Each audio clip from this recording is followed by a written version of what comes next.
12 dias de guerra. Aviões disparando bombas contra o Irã, mísseis balísticos voando contra Israel. Mas esses 12 dias, na verdade, foram um clímax de muito mais. Quando alianças foram colocadas à prova, certos fracassos e vitórias nessa guerra foram resultados de uma disputa muito mais ampla no xadrez de fogo disputado entre Israel e Irã.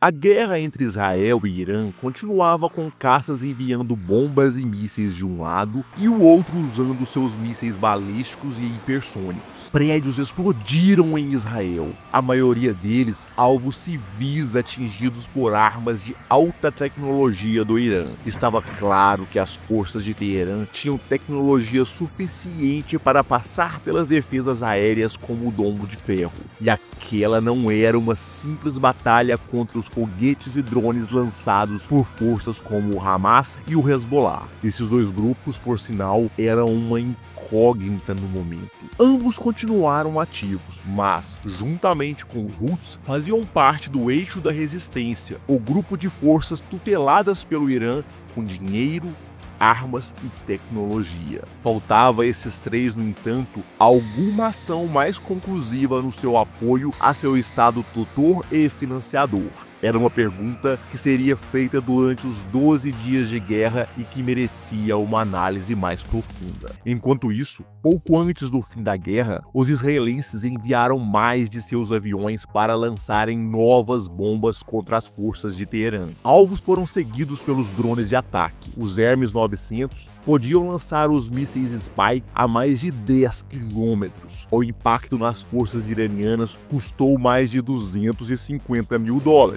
mas dizimou uma das operações inimigas. Em apenas um dia, Israel declarou ter destruído 12 bases de lançamentos de mísseis do Irã.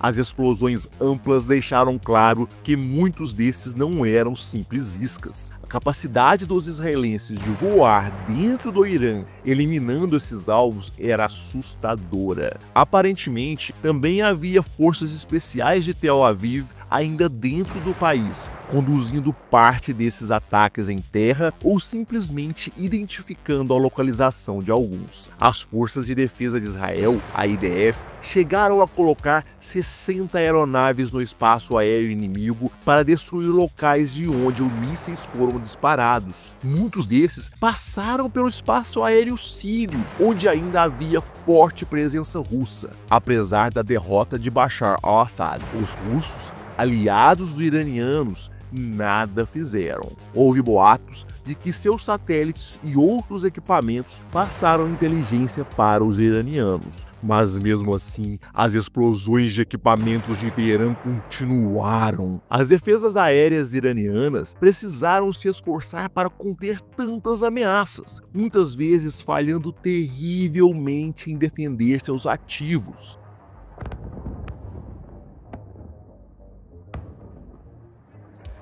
Os mísseis iranianos Khorramshahr 4, ou Khaybar, fizeram mais de seus voos contra Israel. Aquele era um projétil de 13 metros de comprimento, pesando 19 toneladas. Cada um deles voaria 2.000 quilômetros para explodir quase 2 toneladas de explosivos em Israel. Seriam mais golpes diretos contra cidades, muitos dos quais não seriam aparados pelas defesas aéreas.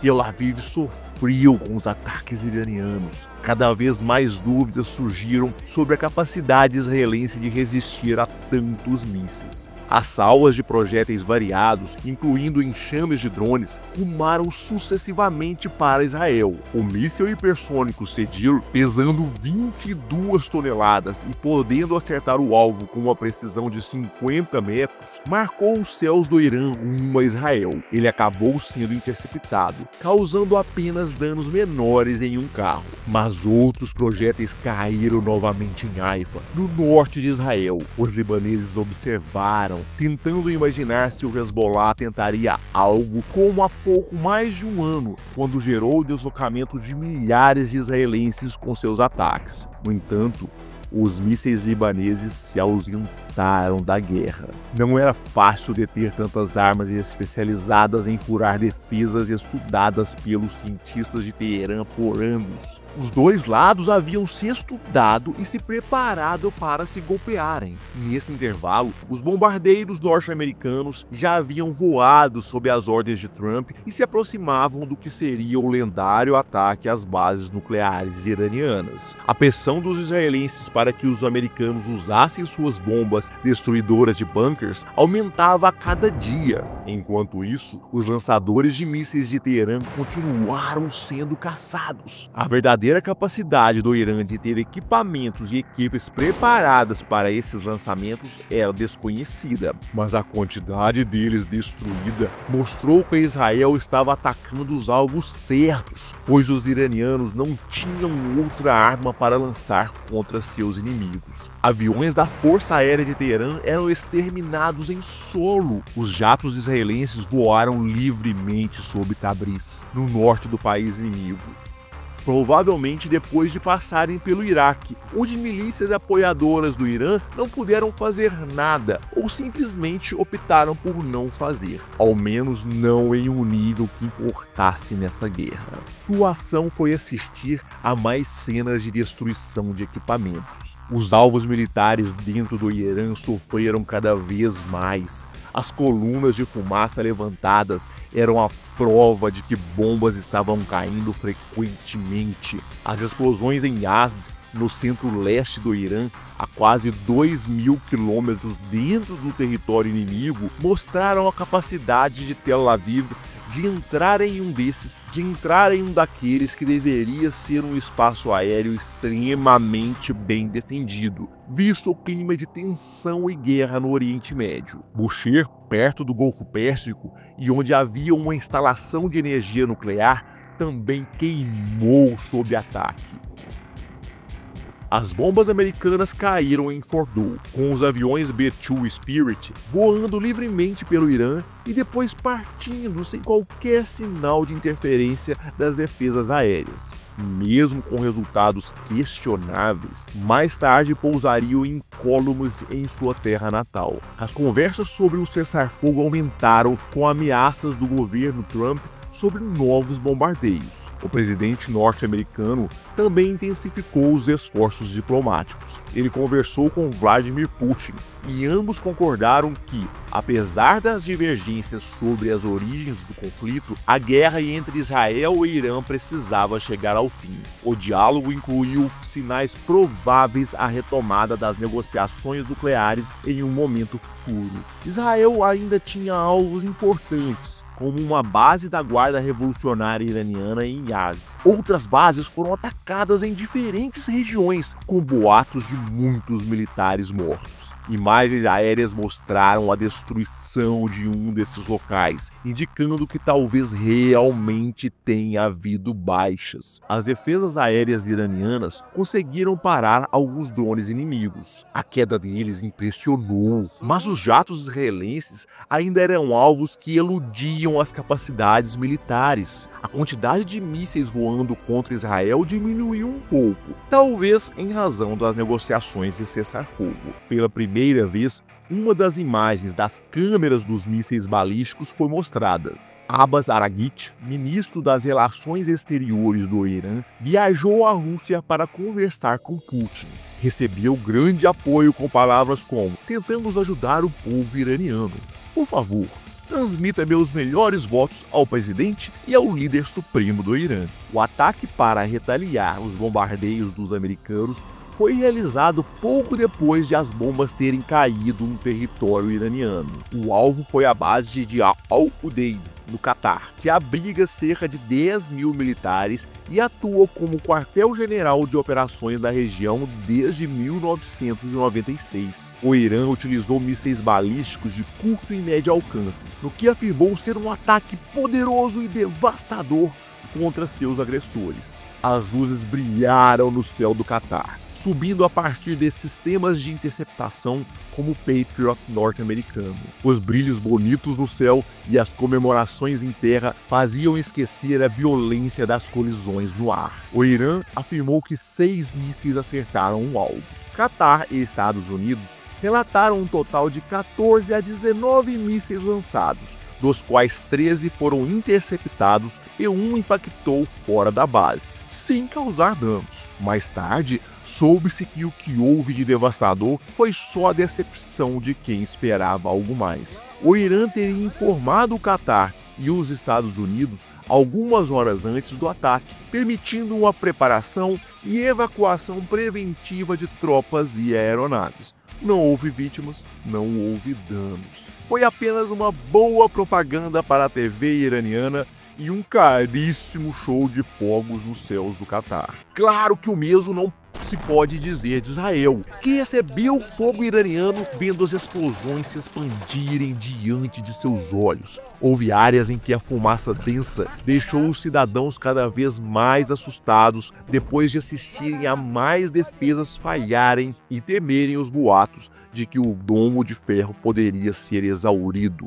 Um dos projéteis mergulhou em Beersheba, ao sul de Israel. Os iranianos disseram que o alvo era a sede de inteligência da IDF próxima e o Parque Tecnológico Gavian. Mas foi o hospital próximo o alvo do impacto, com aproximadamente 71 pessoas feridas no hospital e cerca de 80 no total na cidade, além de 4 mortos. Isso quando foram utilizados mísseis de alta precisão. Foi um impacto direto que deixou uma marca na cidade, não apenas pelo sangue que derramou, mas com uma cicatriz de concreto que lembrava aos israelenses o custo daquela guerra. Talvez os danos dos ataques no sul pudessem ter sido maiores se o Hamas ainda estivesse disparando tantos projéteis contra os israelenses como fez 2 anos antes. A guerra parecia perto do fim, mas os aviões voavam para um lado e os mísseis balísticos para o outro. Os iranianos sofreram um golpe que sangrou as forças Basij, um grupo paramilitar que compunha um dos 5 ramos da Guarda Revolucionária do Irã. O ataque enterrou mais um comandante iraniano. Israel continuou com novos golpes precisos contra os ativos iranianos, assim como se defendendo ao destruir drones que voaram contra seu território. Já os iranianos comemoraram a derrubada de mais um drone israelense de reconhecimento Heron, assim como diziam que havia derrubado outros usando interferência eletrônica. Mas era fato que os dois lados já estavam desgastados com o conflito. A pressão dos americanos para um cessar-fogo aumentou. Na manhã de 23 de junho, pouco antes da entrada em vigor do cessar-fogo, o Irã lançou mais uma rodada de mísseis, possivelmente como um gesto final de força, buscando não chegar de mãos vazias às negociações. Ao todo, 15 mísseis foram disparados em sequência contra alvos em Israel. Houve acusações de violação de ambos os lados, com até mesmo os iranianos comentando que não sabiam dessas negociações de cessar-fogo. Mas, por fim, após 12 dias, a guerra se encerrou.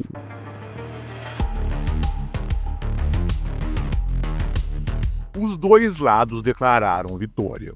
De fato, conforme se analisasse o assunto, cada um dos dois lados poderia ter sido vitorioso de alguma maneira, dependendo da interpretação. Os Estados Unidos, com a típica pompa de Donald Trump, gabaram-se dos ataques dos The Two Spirit, mas, à medida que os dias passaram, a história foi mudando e as avaliações dos danos diminuíram a ponto de serem questionadas dentro do próprio país. Relatou-se que era bem provável que o programa nuclear iraniano continuaria e que, inclusive, as negociações teriam recuado muitos passos. Apesar do que pode ser um fracasso nesse sentido, os aviões americanos entraram e saíram do território iraniano incólumes, soltando bombas como se fizessem uma mera viagem pelo quintal de casa. Receberam de volta apenas um débil ataque a uma de suas bases. Os iranianos se consideraram os grandes vencedores da guerra, afirmando terem resistido aos israelenses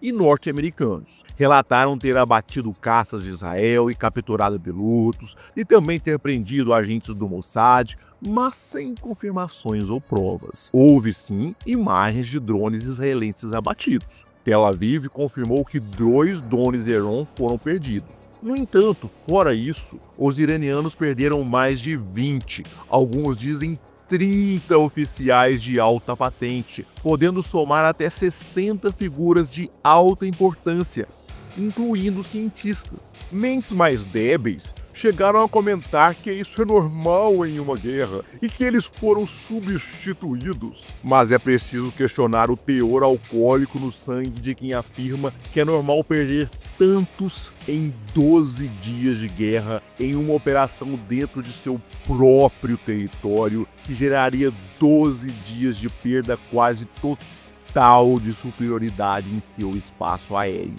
O Ministério do Interior do Irã informou oficialmente que houve cerca de 610 mortos e 4.700 feridos em território iraniano devido aos bombardeios israelenses. Lamentavelmente, esse número inclui civis e crianças. Israel se considerou vitorioso por ser um país 70 vezes menor do que o Irã e, ainda assim, ter criado uma operação secreta tão bem sucedida que lhe permitiu quase dominar o espaço aéreo inimigo e ainda resistir a tantos ataques. Tel Aviv afirmou ter destruído mais de 200 lançadores de mísseis balísticos iranianos, entre plataformas móveis e silos fixos, durante suas ofensivas. Também declarou ter neutralizado pelo menos 120 sistemas de mísseis antiaéreos pertencentes ao Irã. No setor aéreo, o país reivindicou a destruição de 8 helicópteros de ataque AH-1, 5 caças F-14 Tomcat, 2 caças F-5 da Força Aérea Iraniana e uma aeronave de reabastecimento KC-707 ainda no solo. Isso além do golpe sangrento contra a cúpula do poder militar e científico iraniano. Equipamentos podem ser pagos para serem substituídos, mas mentes não são tão facilmente repostas assim.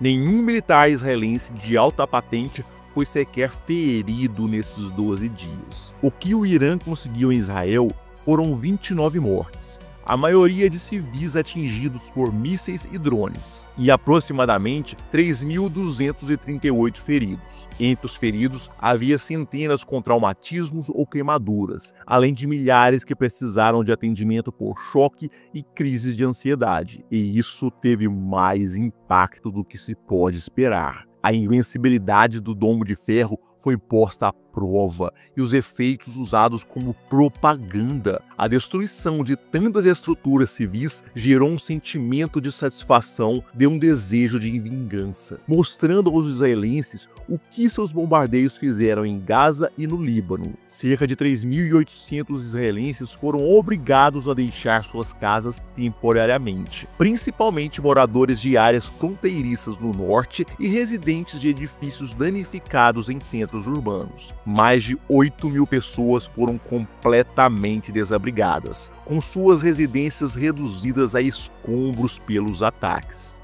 Os israelenses disseram que entre 80% e 90% dos mais de 1.500 mísseis e drones foram interceptados, com 31 impactos em áreas povoadas, a maioria residenciais. Aqueles que caíram mostraram muito bem o que 2 toneladas de explosivos eram capazes de fazer.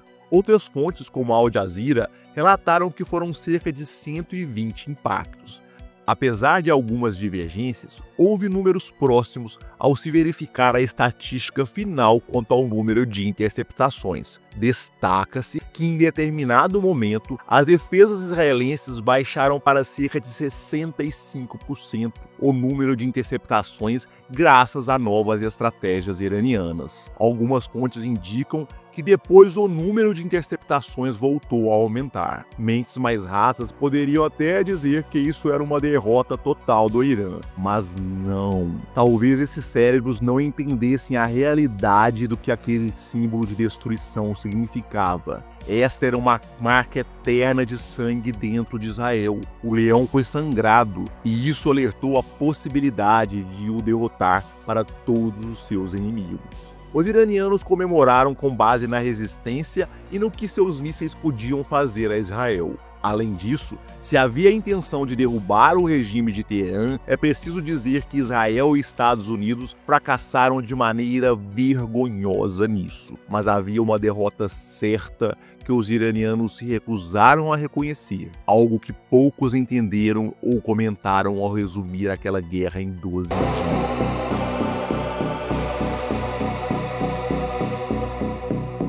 O Hamas é uma organização política e militar palestina de orientação sunita islâmica que governa a faixa de Gaza, com presença também na Cisjordânia. Sua ascensão ao poder tem uma história longa e complexa, envolvendo uma série de problemas políticos. O Irã tem por anos fornecido ao Hamas armamentos, treinamento militar e tecnologia, incluindo mísseis e drones. Quando o Hamas executou o sangrento ataque terrorista de 7 de outubro de 2023, matando mais de 1.000 israelenses, a maioria civis, incluindo crianças, aparentemente não houve uma coordenação plena com o Irã. Muitos esperavam que o grupo fosse apoiado pelo Hezbollah no norte e tivesse um apoio mais incisivo do Irã. Nada disso ocorreu. E apenas alguns grupos, como a Jihad Islâmica Palestina, participaram da defesa contra a ofensiva israelense motivada pelo ataque terrorista.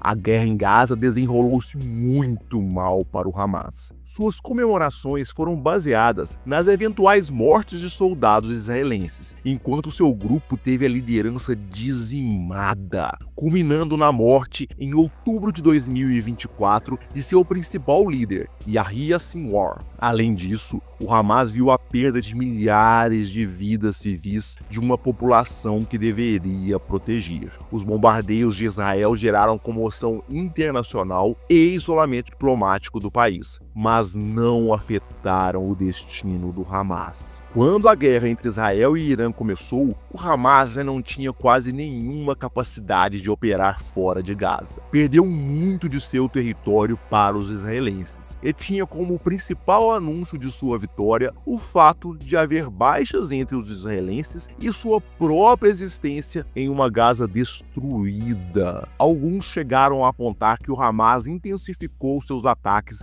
durante a Guerra dos 12 Dias, mas a maior notícia que se tem dessa época é de uma emboscada em que 7 soldados israelenses morreram. Nem mesmo notícias de seus ataques com foguetes, que chegaram a ocorrer em grande quantidade no início do conflito entre Hamas e Israel, foram destaques, algo que poderia ter ajudado a saturar ainda mais as defesas israelenses. O que o Hamas fez de mais eficiente foi disparar grandes mensagens de repúdio na internet.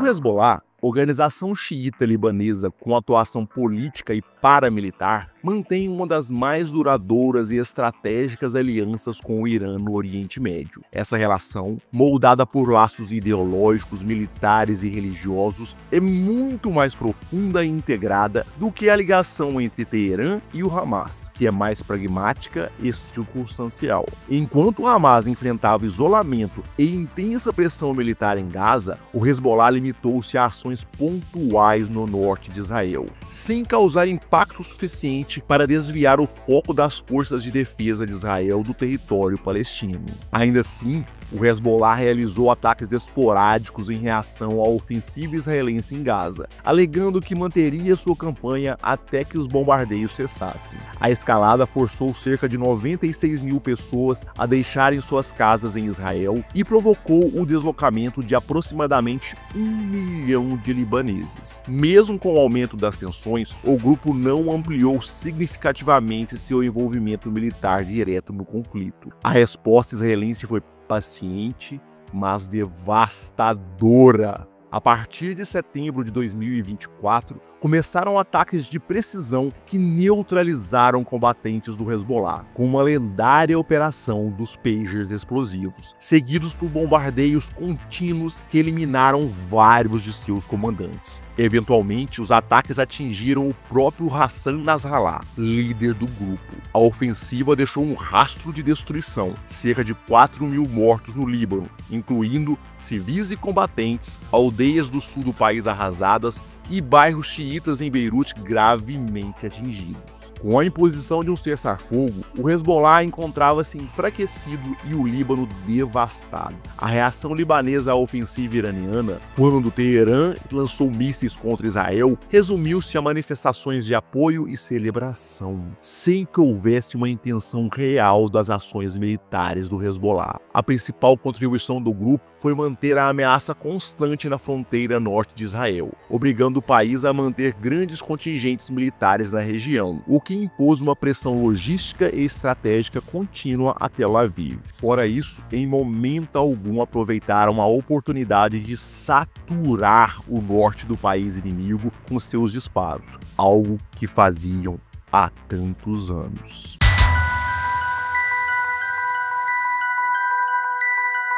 Os Houthis, movimento insurgente do Iêmen fortemente apoiado pelo Irã, haviam acabado de selar uma trégua com os Estados Unidos quando teve início a Guerra dos 12 Dias. Essa aliança com Teherã é de longa data. O Irã tem sido seu principal patrono, fornecendo armamentos avançados, como mísseis balísticos e drones de longo alcance, além de treinamento técnico e militar. Em junho de 2025, a principal movimentação dos Houthis foi uma mudança estratégica. Abandonaram momentaneamente o cessar-fogo para assumir uma postura ofensiva. Israel permanecia sob ameaça, pronta para ser atacada caso o conflito se intensificasse. No entanto, a participação ativa do grupo foi breve.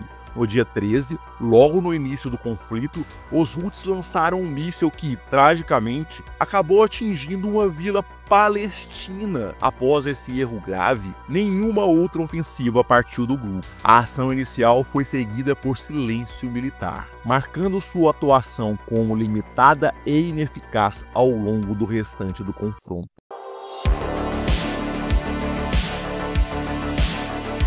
Durante o mês de junho de 2025, as milícias xiitas pró-Irã atuantes no Iraque e na Síria adotaram uma postura notavelmente comedida e coordenada frente à escalada do conflito entre Israel e Irã. No Iraque, grupos como Kataib Hezbollah, Asaib al-Haq e Harakat al-Nujaba, todos formalmente integrados às forças de mobilização popular, mas com vínculos claros de lealdade a Teherã, evitaram confrontos diretos com alvos norte-americanos ou israelenses. Segundo analistas do Washington Institute, essa inatividade pode ter sido estratégica. As milícias foram mantidas em prontidão, como uma força de reserva, a ser acionada apenas caso os Estados Unidos se envolvessem diretamente na guerra. Na Síria, a cautela foi semelhante. Unidades xiitas estrangeiras, como as brigadas afegãs Fatemiyun e os contingentes iraquianos da Harakat al-Nujaba, destacados em regiões como Alepo e Deir el-Zor, também não protagonizaram ações ofensivas contra Israel. A ausência de retaliação pode ter sido resultado de limitações geográficas ou de ordens superiores que priorizaram a contenção. Ainda assim, durante o conflito, alguns foguetes foram disparados a partir do sul da Síria em direção ao território israelense. Embora a autoria dos ataques não tenha sido oficialmente reivindicada, Tel Aviv atribuiu os lançamentos a células palestinas ou milicianos xiitas atuando sob influência iraniana. Os projéteis não causaram vítimas, sendo interceptados ou caindo em áreas desabitadas. Em resposta, Israel conduziu ataques aéreos pontuais contra instalações usadas pelo Irã em território sírio, com destaque para bombardeios na região de Kizua, nos arredores de Damasco.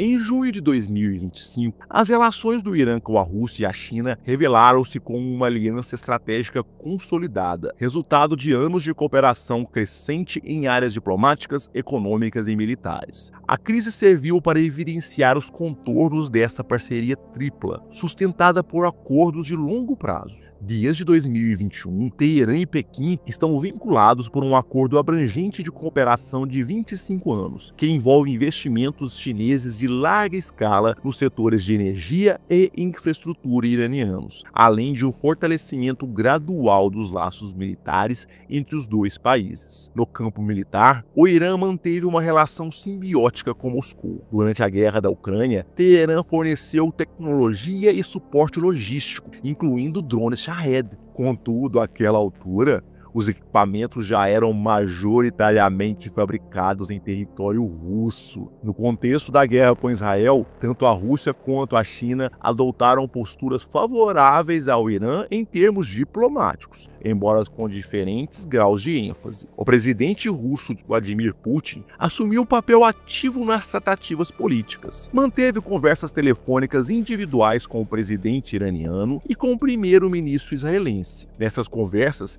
expressou forte condenação aos ataques israelenses e chegou a se oferecer como mediador entre os dois lados. Circulou, inclusive, a informação de que diplomatas russos sondaram discretamente possíveis termos de cessar-fogo junto a Israel. Importante lembrar que Moscou exerce considerável influência sobre o espaço aéreo sírio. Durante o conflito, relatos indicam que a Rússia permitiu passivamente os bombardeios israelenses contra alvos iranianos em solo sírio, sem intervir. Caças israelenses cruzaram o território sírio em direção ao Irã, aparentemente sem oposição russa. É dito que forças israelenses pousaram ou passaram pelo território sírio antes de entrarem no Irã, isso sem qualquer aviso dos russos aos iranianos. Com sua ampla rede de satélites e radares na região, há indicações de que a Rússia compartilhou com o Irã informações valiosas sobre movimentações militares israelenses, contribuindo para a capacidade defensiva iraniana. No entanto, isso pode ser questionado pelo sucesso inicial do ataque israelense. A China, por sua vez, adotou uma retórica mais contida, mas igualmente crítica em relação à postura israelense. Pequim condenou qualquer escalada do conflito e reiterou sua oposição a ações que ampliem a instabilidade regional. Apesar do discurso moderado, a China manteve suas relações comerciais com Teherã, continuando a adquirir petróleo iraniano e a fornecer tecnologias sensíveis ao regime.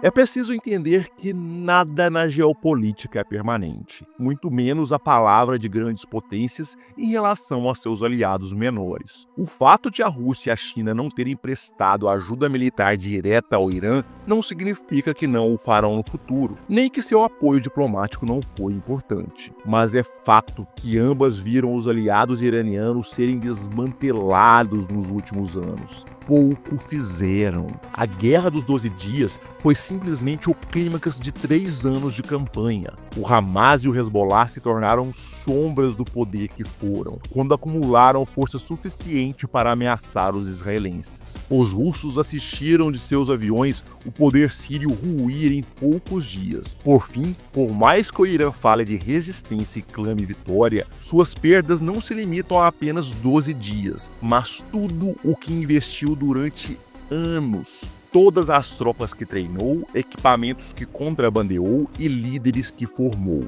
Tudo para ser soterrado por bombardeios israelenses. É uma questão estratégica. Ao fim dos 12 dias, os israelenses não só haviam matado dezenas de militares e cientistas de alta importância do Irã e destruído tantos equipamentos, além de desmoralizar a inteligência iraniana. Nesses 12 dias, Tel Aviv mostrou que, ao bombardear o Irã, o cerne da resistência, ninguém foi capaz de reagir. Hamas, Hezbollah, Houthis, iraquianos, sírios, todos quietos diante do bombardeio massivo do líder do eixo da resistência. E, quando os israelenses chamaram, os americanos vieram. Os russos não chegaram sequer a ameaçar os jatos de Israel na Síria. Daí pode-se entender o grau de imbecilidade de quem diz que o Irã simplesmente venceu. Mas eu disse que havia também outro imbecil, o que negou a intensidade das imagens de cidades israelenses queimando, prédios destruídos.